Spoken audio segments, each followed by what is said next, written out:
Here we go. What up? It is the ManFUzed Podcast. Kay Lee here, audio producer, voice artist, your host. My co-host, real estate man, Ben H. What's up, guys? Army veteran. Served the country, combat style. Yes. He's no pussy. No bitch. No bitch. Full disclosure, I joined the Army to snowboard in Europe. Bitch. They were the only ones that would give me a guaranteed station in Europe. That's why I joined. Hey, dude, you had your reasons, but you were willing to lay down your life for that reason alone to snowboard in Europe. That's true. That's a man that knows what he wants and is willing to die for it. That's right. That's right, dude. He bets on black every time. I put it on black. That's right. Slap it down. This man ain't scared to live his dreams. I do my best. That's right. Hey, this week on the ManFUzed Podcast, we got to give some shout outs. I got a hypothetical question for Ben H involving $25,000 and what he might or might not do for it. My wife has decided to coin her own workout routine based off of 75 hard, but she's calling it 75 domestic. WTF. We got to talk about the Lunar New Year shooting and the hero that stepped up and saved the lives of countless people. And we'll get into Alec Baldwin and his manslaughter charge. And Ben H has a unique take on Hollywood itself.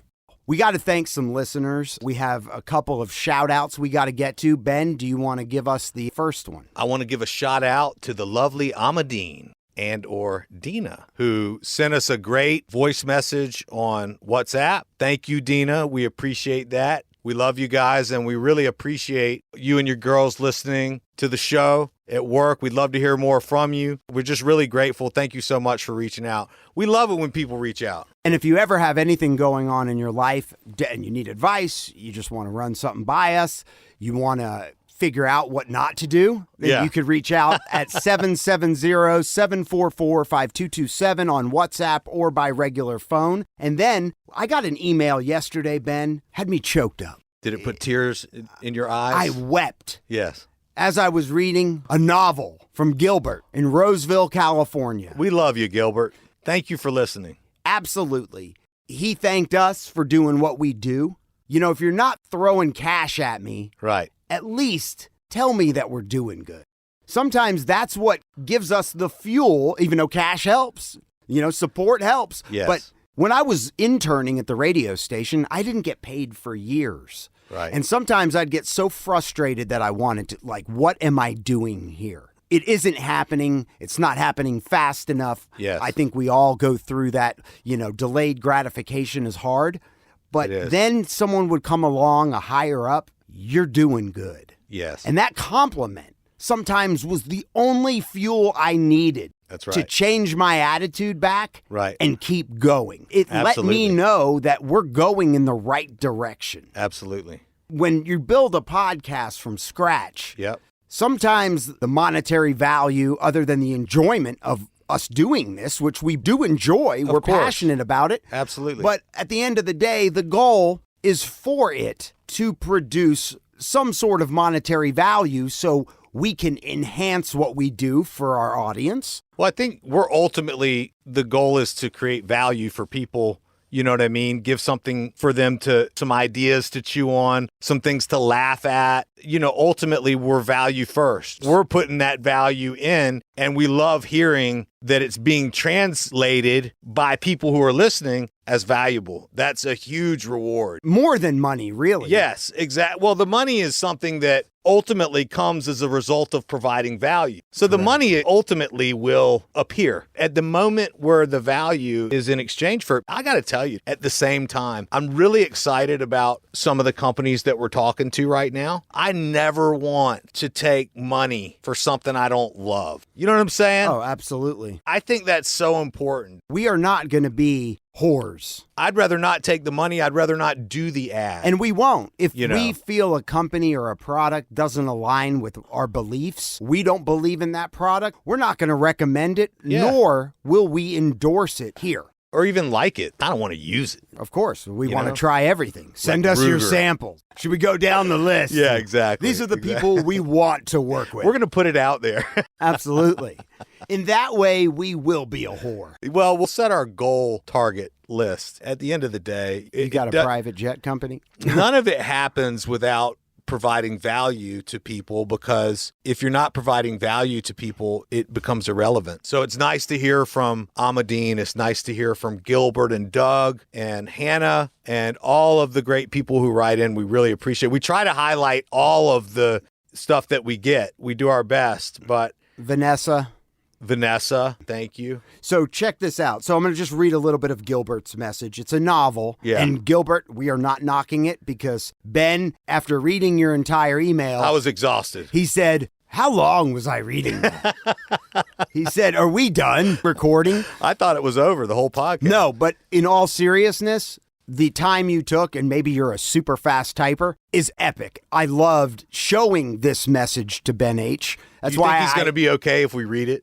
He said we can read parts of it, take what we want out of cool. it. Yeah. He gave us freedom. He gave us freedom and right to the information. Right. So Gilbert says, I'm 63 years old, but I connect to many of your topics, so keep up the great effort, and it helps in ways you don't realize. That's when the I love that tear part. started building down my right cheek. I love that too, because I know what he means. There's podcasts that I listen to that are... Gives you something. Yes, that's an amazing statement. He likes long walks with his German Shepherd. Me too. With his daughter's German Shepherd. He's got his earbuds in, under his rain hoodie, a large mug of hot coffee, hopefully it's Black Rifle, and all the while listening and laughing along with us during the show. By the way, the longer I laugh, the longer we walked, so my dog wants to say thank you as well. Dude, how fun would it be to go out to California and go for a walk with Gilbert? Let's do it. Just to point it out, and this might not be a big deal to the people that are listening, but you try to define your target audience. And I would think that, well, obviously, I think we probably would relate to more men than women, even though we have women listeners and we want the women have spoken. Yeah, the women have spoken. But ideally, ManFUzed, you think men. Right. But like in a target audience, I would think it would be in the 30s, the 40s. The fact that we are relating, our topics are relating, some of our perspective, he does say, while he doesn't agree with every thought that we have, which is great. We don't want people that agree with us. We want to be challenged. Absolutely. He thinks that we present our thoughts and our opinions in a thought-provoking way that is fair and open. We're not closed off. My opinion's what it is. That's the fact. You suck.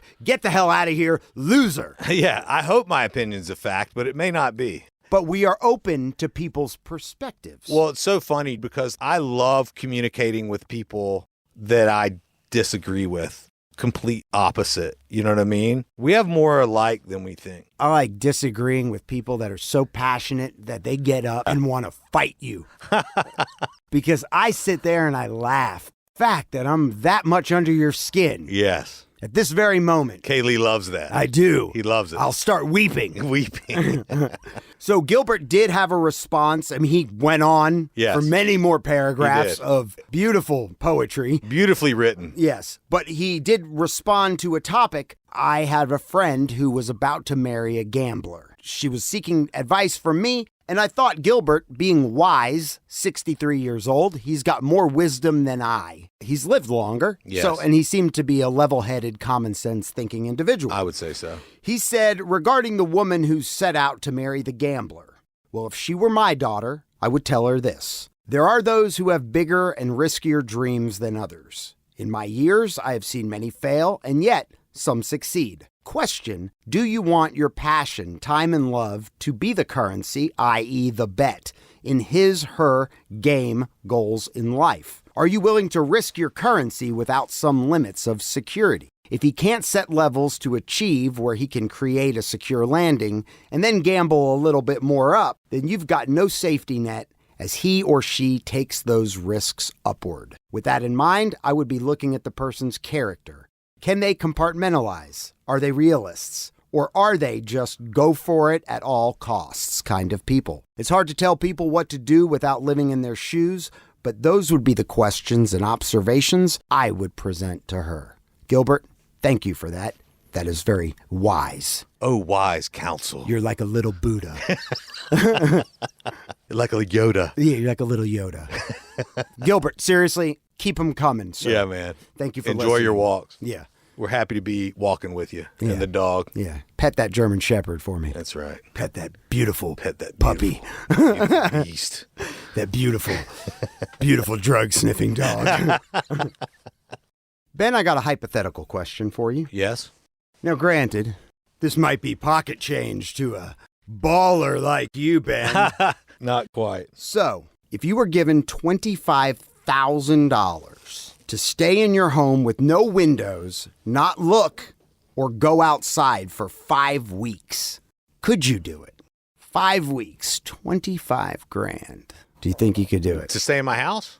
You can't look outside. How can you not look outside? Put yourself in a room with no windows.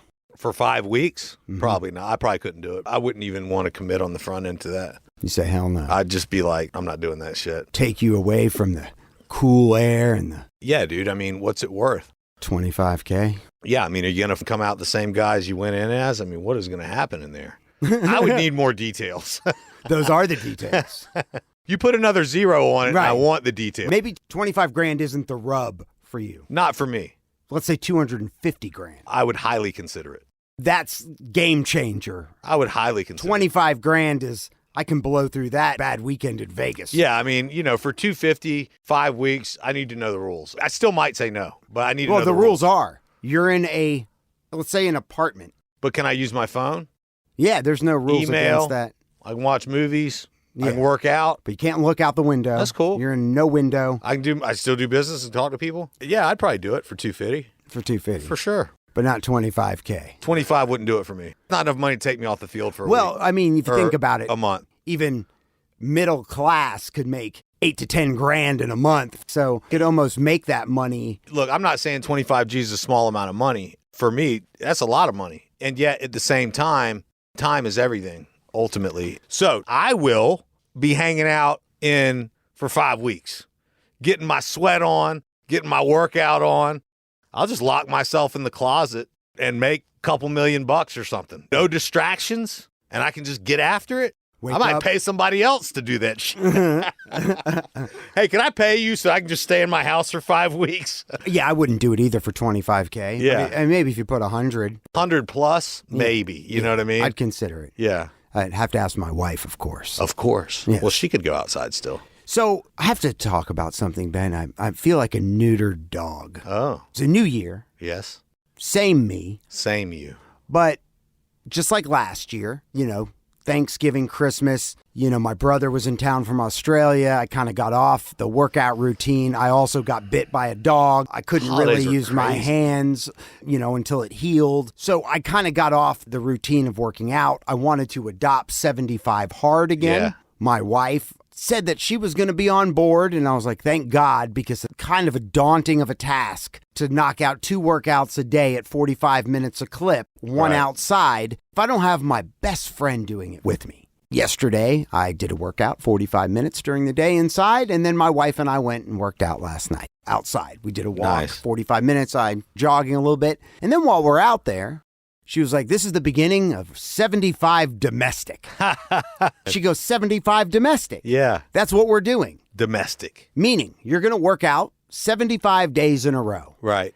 For the second workout, you're going to fold laundry and help around the house. That's hilarious. What? You work out once a day, you fold 1 load of laundry. Dude, we're going to have to cut this segment out. I don't want to be giving the girls ideas out here, dude. Well, my wife already gave it. She's coining it 75 domestic. I'm calling it 75 neutered. I call it 75 laundry service. I said, so I tried to mentally turn it around on her. You know that there are services that'll fold your laundry. We don't have a butler and a Right. maid that Right. comes every week. Right. We're on like an every week, every other week, maybe Yeah. sometimes every 3 weeks. She wants help around the house, and she's frustrated that At me. you are taking time away from doing that which is important to her. She's frustrated because she doesn't think I do enough Right. around the house. And she's like, if you have time to go do a 45-minute workout twice a day, then you have time to fold this laundry. Well, I motherfucker. tried to turn it around on her and tell her, well, you're not going to hit your goals. The try and the fail. And she said, 75 domestic. She was like, great. In that time, you can learn how to cook. I don't cook. Yeah. You're so good at it. It's Right. a passion of yours. Yeah. Why would I want to even try? You create beautiful things with your hands. That's right. For people to put in their mouth. That's right. And I love your hands and I love your mouth. That's right. Babe, this is a cop-out. 75 domestic is 75 bullshit. Yeah. Andy Frisella would never stand for it. No, he would throw up at the thought. He would not stand for it. But I tell you what he would say. Hey, Aaron, if he'd do those things, would you do 75 hard with him? And she'd say yes. Start folding. Yeah. Start scrubbing that toilet. That's right. So Andy, one of the funniest things about Andy Frisella is I feel like I have to say his whole name because we're not like, I can't like call him like, yo, what up, Andy? You know, we're not boys yet. Right. Yeah, exactly. But one of his speeches that he's most famous for, or that kind of put him on the map, I don't know if it put him on the map. One of the things that he talked about early on, and he still talks about, is piss on the toilet seat. It drives him nuts. Picking up trash in the parking lot. He's all about doing all these little things as just part of your regimen. He's serious about this kind of shit. He's like Howard Stern, like if you spray a chemical near his microphone. Yeah, exactly. He goes postal. Does he? Oh my God, dude. I'm breathing in this shit. I think it's a tough thing. I mean, domestic is a difficult topic for a lot of people because there's so much work that has to be done around the house. And there's also so much work that has to be done outside the house. Which I do a lot Which of work. you do. And I take out the trash. Of course.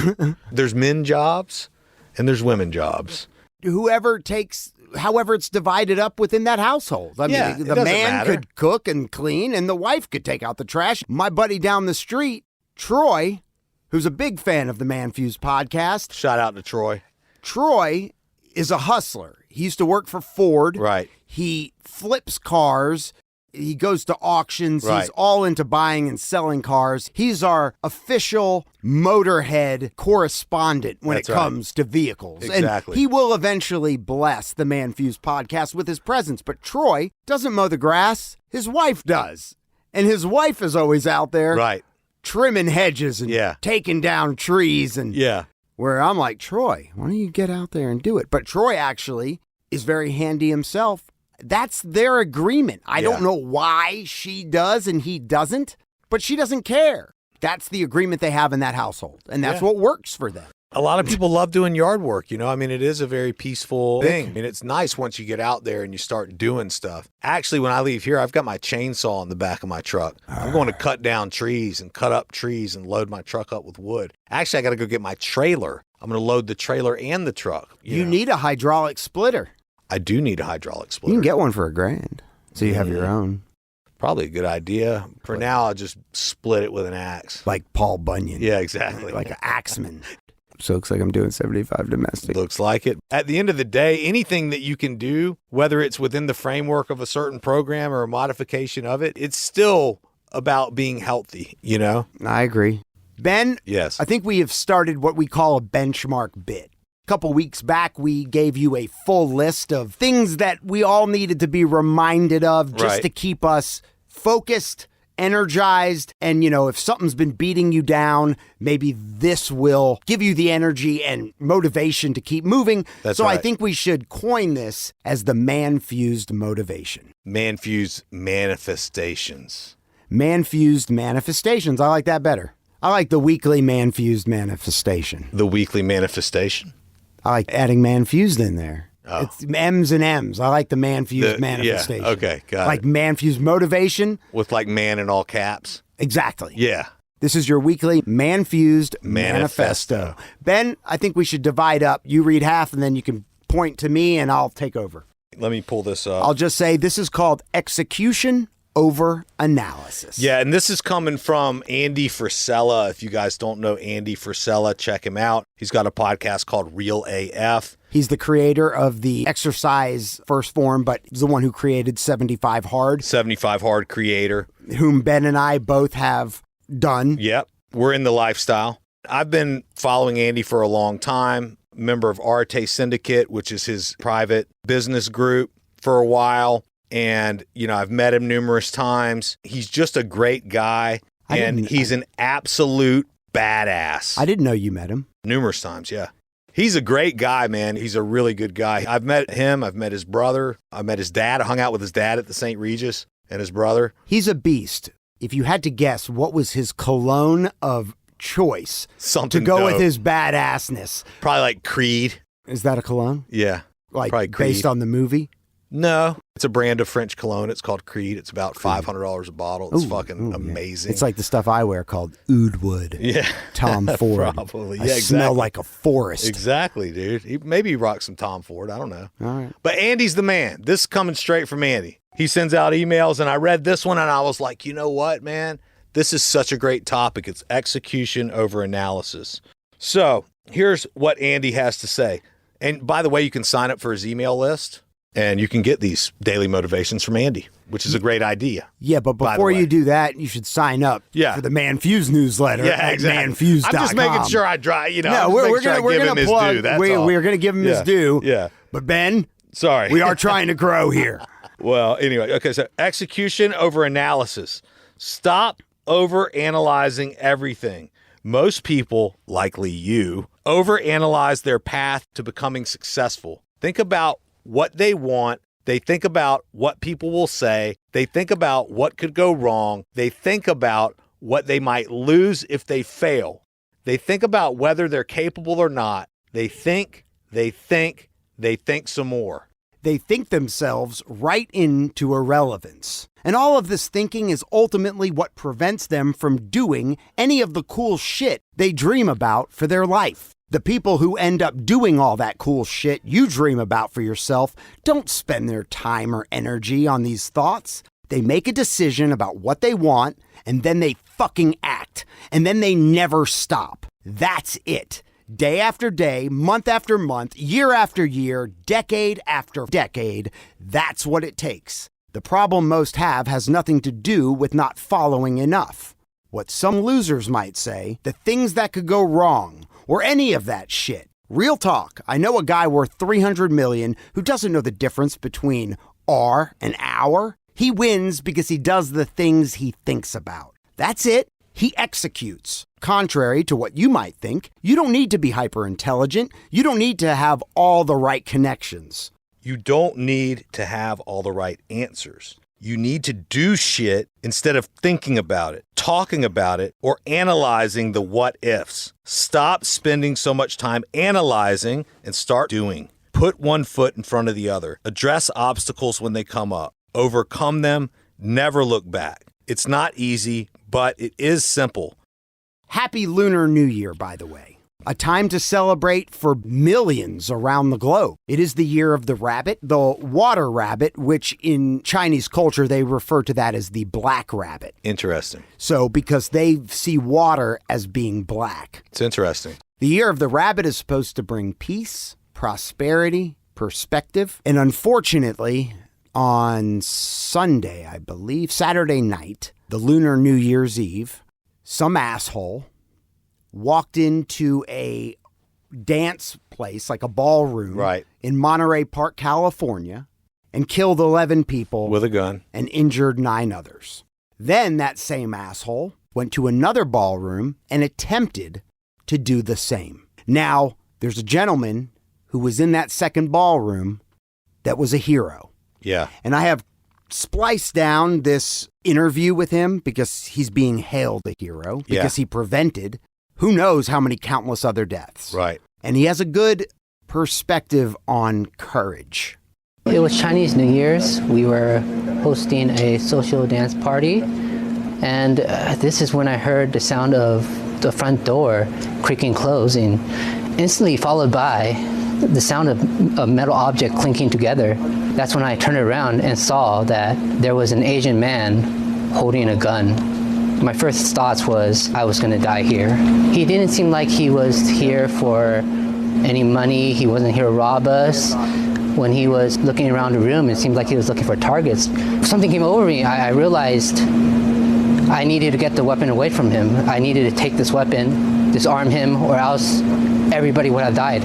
When I got the courage, I lunged at him with both my hands, grabbed the weapon. We struggled into the lobby, trying to get this gun away from each other. He was hitting me across the face, bashing the back of my head. I was trying to use my elbows to separate the gun away from him. Finally, I was able to pull the gun away from him, shove him aside, create some distance, point the gun at him, intimidate him, shout at him and say, "Get the hell out of here, I'll shoot." And at this point, I thought he would run away, but he was just standing there contemplating whether to fight or to run away.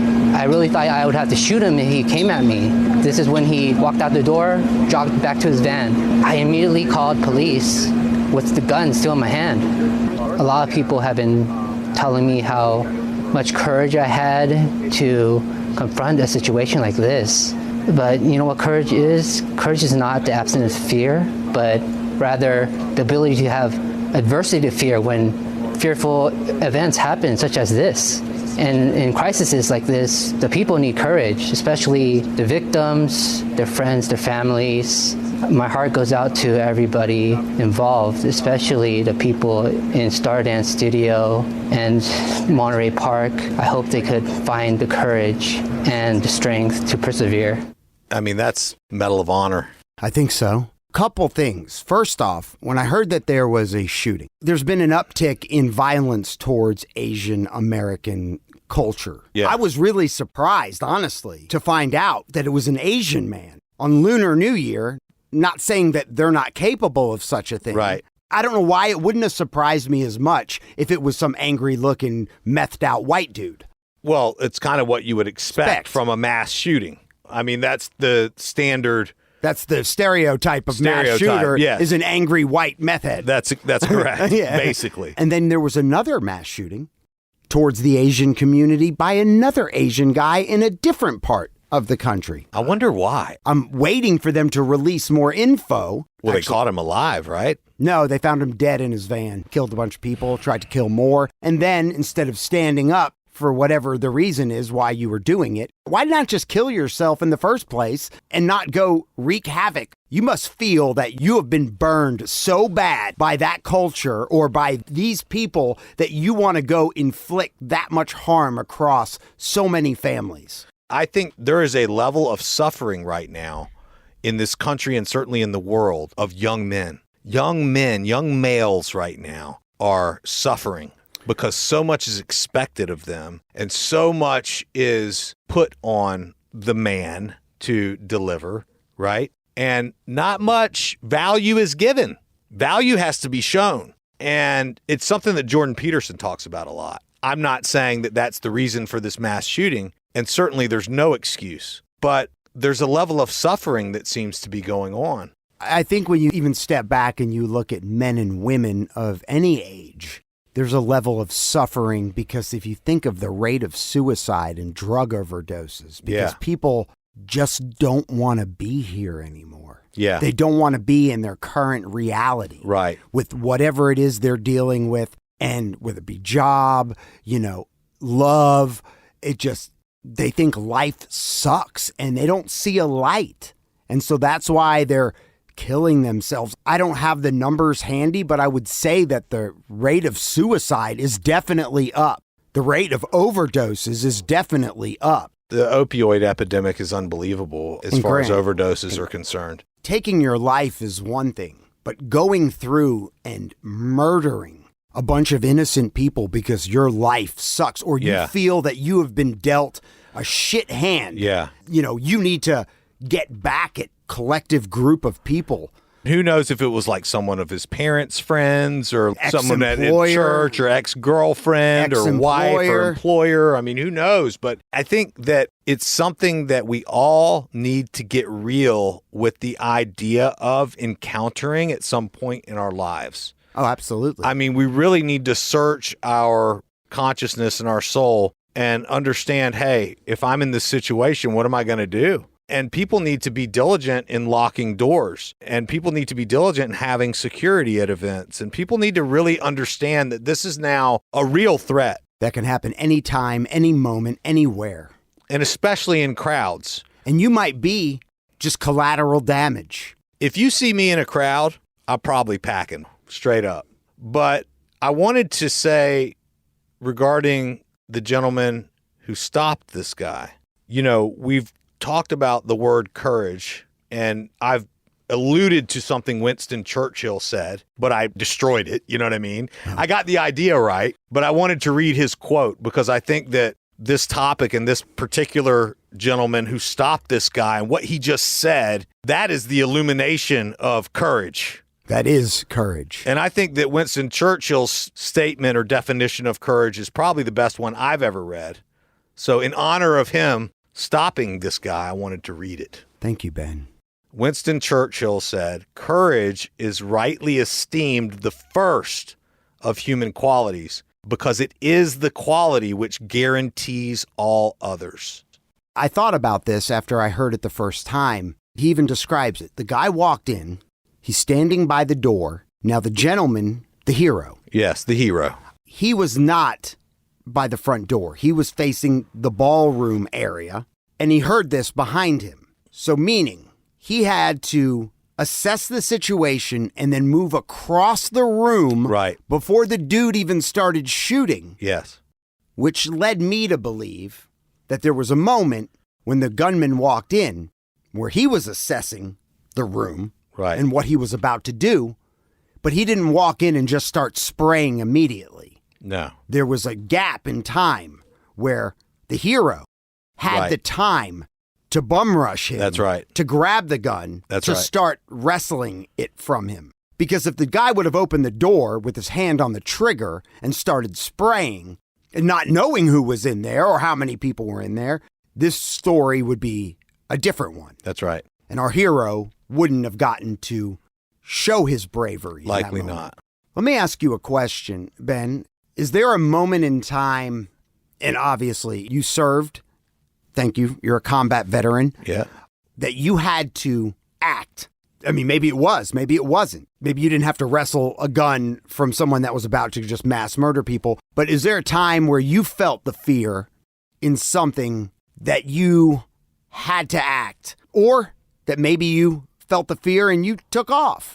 It doesn't have to be the same level Right. of live or die situation. We all experience things differently. We have different events that we are a part of. And this could be an event that any one of us at any time could be a part of. Yes. But have you ever experienced this is a moment? And there would have been nothing wrong with running out the back door Right. at the fast and trying to gather as many people as you could. No, of course not. And some might have thought, wow, you're smart, because this situation could have ended differently. So you bring up Iraq, and the thing about combat that brings a lot of people close to the lifestyle is the extremity of the emotions from all angles. It's like you take your regular emotions of life and put a 1000x magnifying glass on it, good and bad. And I saw, in some cases, leadership run. And I saw everyone, you know, Kobe Bryant said something about everybody faces the same fear. We all feel that fear. But the difference in champions and everybody else is what they do with the fear. The difference between heroes like that guy and most people is what they do with that fear. Now, everybody has it in them to make that decision, but not everybody will make that decision. And that's okay. But I was faced with a situation where, because of my assignments and so forth, I got an option to go home like 2 months before all my friends, back to Germany. And if you would have told me before I went that I was going to decline that offer, I would have told you were out of your mind. But at that time, I chose to stay in the combat zone. I chose to stay with my crew. I chose to stay with my brothers. I chose to stay with them because it was more important for me to make sure that we all got home, or to at least be there. I knew what it would look like in that room, because we all lived in the same room, if I was removed from it. Well, it wasn't necessarily more important to me than my life, because I believed that we would live. But I also believed that without me, everyone in the room now has less of a chance of living because we're a weaker unit. And it's not just me. We could have lost any one of the people and it would have been the case. Why did you get the opportunity to go home before everyone else? It just happened. I had done some deals, and I've always been working deals. I was working deals with the top brass and with top stuff, and I was helping different areas and doing different things. And good for you. Well, at least you had that option. At least you hustled your way to have that choice. Yeah, I did. Which is a good thing that you were given the choice. It is. But I commend you and I like to think that if that was me in that same situation, I'd already committed to laying my life on the line. Yeah. And I've already committed to this group of brothers. You're in a zone. It's a life. It's a life that you've built a life. And you only had to go 2 more months, right? Yeah, you've built a life over the last year and a half. I mean, it's a different life. You've built a whole new life. You know what I mean? Now, it's not always the smart move, because I actually had another opportunity to go home before everyone else. This was a deal that I cut before we went in. They said anybody that wants to go forward with this infantry unit will get the first slot home. But this was not just you, it was a group of you. It was a group of us. I think you've told this story. Probably. And you guys went back to Germany. We went back to Germany. Thinking you were done. But the point is that when we got that slot, I offered my seat to my boy, Lunsford Brown, who had just had a daughter that he hadn't met. His wife just had a daughter, and he didn't get a slot. And he was heartbroken and he walked around every day with the picture of his baby daughter on his arm. And I offered it to them, and they declined to let me trade with him. Didn't he pass? And during the time he was there, he was the driver of the colonel. And when they were in Abu Ghraib visiting for the day, they got hit with a mortar round, and he basically took most of the impact. And would that have been me if they would have allowed? I mean, you never know the result of the decisions that you make. You have to live with your decisions. And that's why it's important that you weigh out.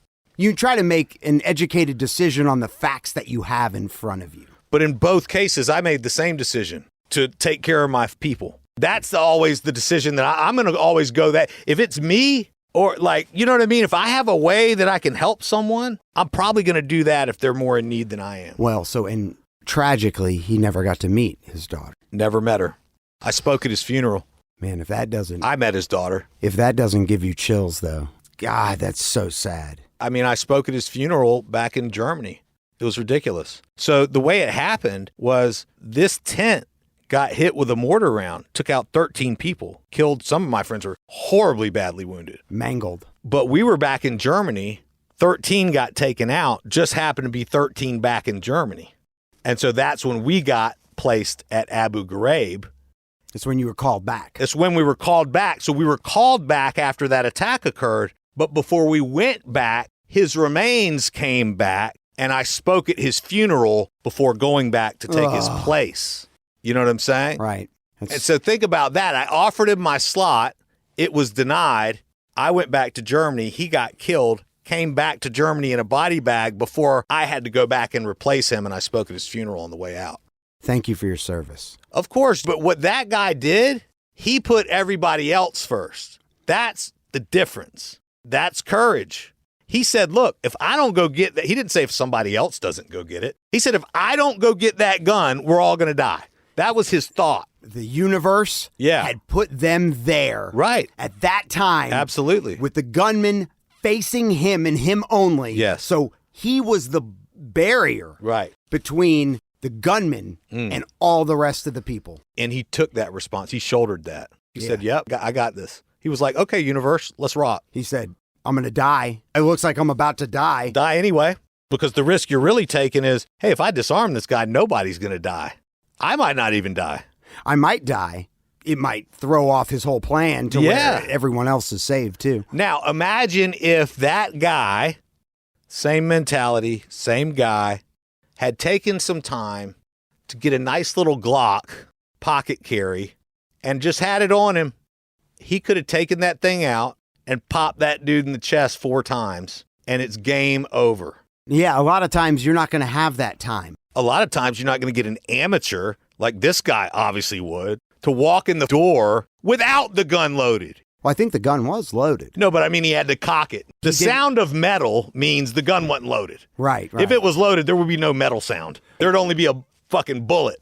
That's what I'm saying. The dude could have opened the door, and as soon as the door opened, started spraying. He could have been loaded and ready to go, but he was an amateur. Most of these shooting guys are amateurs. If you know how to execute, you can see what these guys do, and you know it's playtime. He's a hero. He should be hailed as a hero. He doesn't even want to be considered a hero. No, because he's just doing the right thing, and that's what people are, dude. You just, thankfully there weren't more, but man, that's a lot of freaking lives. It's a lot of families. Every single life is... Thoughts and prayers to all the people who For sure. lost their family and friends, and hopefully they'll get beyond this tragedy. And as he said, hopefully they'll have the courage to persevere. Absolutely. Another tragedy that happened, Alec Baldwin, an executive producer and actor starring in this Western movie Rust, gotten himself into some hot water. And when I brought this up, Ben, you had a different perspective than what I saw. I saw a very tragic accident, an accident that never should have happened. And if you don't know and you're living under a rock, in 2021, Halyna Hutchins was the victim of an accident. Alec Baldwin pulled the trigger on what should have been a prop gun that was handed to him and controlled by an armorer. When you are on a movie set, there is an armorer that is hired with the sole purpose of making sure every round, every prop gun, every real gun, whatever is being used on set is locked away and everything is triple checked and in responsibility of that armorer. Apparently, there were reports of a lot of standard protocol was being broken on that set. Right. Things were happening and being handled very loosely. Yes. I think the armorer, who has now been charged with manslaughter, along with Alec Baldwin, this was her first time being the head armorer on a movie set. I think she had been an assistant, but this was the first time that she was hired to lead the way. Yeah. And there were reports and I think even some filings made to whoever, insurance or whatever, saying that things were not being handled to the serious protocol as they should be. Halyna Hutchins was the victim of a gunshot wound by a trigger pull by Alec Baldwin. Now, Alec Baldwin, after the event, which is tragic, the only time that I could ever remember this even happening was to Brandon Lee on the set of a movie. There should have been a blank in the gun, but there was a live round. Why was a live round even on set? There shouldn't have been a live round anywhere close to any one of those guns. Right. So how was it that a live round made it into the gun that killed Halyna Hutchins? Now, Alec Baldwin... Not by accident. So you say. Well, I mean, dude, guns don't load themselves. Obviously. And why would there even be live rounds on a movie set? Don't know. And that's what Alec Baldwin, who has acted in how many movies? His IMDb page is long. He is an actor that has been probably hundreds of movies. Yeah. If you have acted that many times, not every time you're handling a gun, but he has handled one countless amounts of times. Right. And if I was a seasoned actor and an armorer hands me a pistol, yes, some actors came out and said that they double check it, even though the armorer has already checked it. Right. But I know there are actors who don't because they trust that the man in charge of that one thing is doing their job. Maybe. I don't know how it works in Hollywood, but the way it works in the real world is it doesn't matter who had the gun before you. It's your responsibility to inspect the gun and make sure that the weapon that you're holding, number one, is or is not loaded. Number two, is or is not off safety. Number three, is or is not cocked. Every person who picks up a gun has the individual responsibility now of that gun. It shouldn't matter who the fuck had it before you. In this case, I understand the case that they're making. Personally, I disagree with it. I don't see how the fuck an actor even points first of all, it's a revolver. A revolver is pretty easy to see what it's got in it. Two, why would it have real bullets in it? Could you tell a dummy round versus a live round? If you opened it up and looked at the rounds, you could. Okay. Which maybe I'm different. So there's that aspect. Then there's the aspect of this was a movie. It was a scene where you're supposed to be shooting someone in the movie. His claim was that she asked him to get the camera footage, lens dead on to the gun, a close-up, the barrel or whatever. But she didn't support that claim. Oh, why? Well, she's dead. She's dead. Well, right. It's a he say, she say, and she can't say. And she can't say anything. All we know is that he pointed the gun directly at her. Or at the camera. Live. And she's behind the camera. So it was her. Again, we're talking about gun responsibility. This is a real gun. It's not a cap gun. But if in the scene, it requires that there's a close-up on the gun and you're to pull the trigger, granted, a lot of these effects can be handled post-production. Right. But it's better if it looks real, sounds real, all those kinds of things. You see Keanu Reeves, who is a gun badass, and he is a badass in martial arts, in firing, shooting, weapons training. Right. And you see him in John Wick. He is headshot, can reload fast as hell. He is skilled. I mean, Alec Baldwin is one of these far left people. Halyna Hutchinson was actually a moderately right side person. Alec Baldwin has said really, really nasty things about people who not getting vaccinated, about people not wearing their masks. He's been very, very outspoken vehemently against. And I'm not saying that's a reason to kill somebody, but I think there's a lot more going on there. I hope he didn't mean to kill her. I think that's horrible. That's something he's got to live with. I just think there's a hell of a lot of fucking coincidences stacking up here. And when I see coincidences stack up like that, I mean, there's Murphy's Law.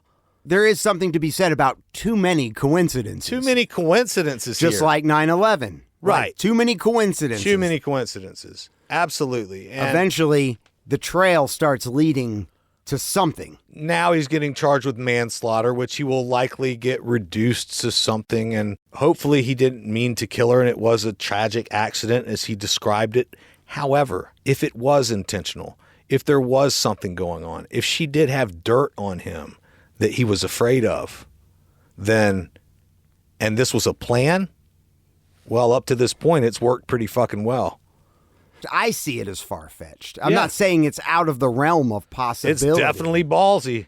Now, Alec Baldwin, if you go back to the voice message, Kim Basinger being his, at one time, very hot ex-wife, do you remember the voicemail Alec Baldwin left? I don't remember it. Cussing out Kim and his daughter, calling his daughter a little pig. Oh, wow. It's something that has come back to haunt him for years about how aggressive and short-tempered.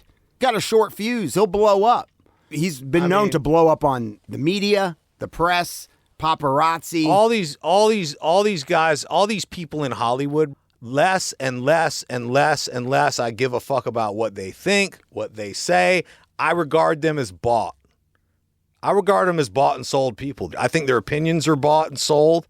I think they are bought and fucking sold up the river. They're sucking Hollywood's dick. This whole idea of them being thought leaders and all this kind of thing. No, they have a following because people like the movie they were in. Yeah. And so that's why people will listen to them. And the media in Hollywood knows that. Yes. And they'll get them in another movie. I'm a fan. I'm a fan of Alec Baldwin, bro. So I like Alec Baldwin. I've always liked his movies. As an actor, I've always liked all of Alec Baldwin's movies. I mean, he's a fantastic actor. I want to see his movies. I don't want to hear his bullshit. And this is something that with Hollywood, with Kim Kardashian and like Kanye West and like all these people, it's like, bro, just stay in your fucking lane.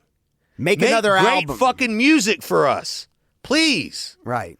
Make a great movie. I don't want to hear your thoughts on global warming. I don't need it. Yeah, like I don't need it. Look, I'm trying to use everything I have in this life to get to a certain point. And what you're doing is you're sitting there echoing what the mainstream narrative is. And that shows me that you're fucking bought and sold. You're against the people. You're with the elite. I'm out on it. I'm just out on that shit. I completely am. It is rare that you see a Hollywood movie star stand up in an adverse way to the mainstream narrative. It's true. And I'm not saying the mainstream narrative is all bullshit. but it's mostly bullshit. It's a spun tale that they want everybody to bite. Exactly. And most of them just go right along with it and cruise right through the thing, and it's a part of it. An interesting thing is back in the medieval days, there was wizards, basically. There were people regarded as wizards, like sorcerers and stuff like that. You remember in all of the, I'm talking like ancient Europe, castles and all that kind of stuff, and they had the magic wands and the crystal balls and all that kind of stuff. Oh, yeah, they were witches. Right. And so they had these people, and they would go and they would consult these people. I mean, before they were stoning them to death? Yes, these were the black magic people and the people who would predict things and are said to have been magical or whatever. The witches, just like you're saying. Do you know that their magic wands were made of wood? And they were made of wood from a holly tree. A wood wand. A holly tree from Hollywood. Oh. You see what I'm saying? So there's a whole idea of Hollywood being the front for the narrative of Hollywood itself, these movies and everything that is created to distract us and to distract our attention away from what's happening in the world, to, quote, entertain us, right? To entertain us. Hollywood. It's a farce. All these movies, none of them are fucking real. It's bullshit. You're acting. Right. You're fucking acting. You know what I'm saying? Hey, thanks for listening to the ManFUzed Podcast. Share the show on Apple, Spotify, wherever you get your favorite podcasts. You can join the show by hitting us up at manfused.com or call us at 770-744-5227. Text or voicemails are welcome, and support the show by maybe checking out some of our ManFUzed gear. See ya!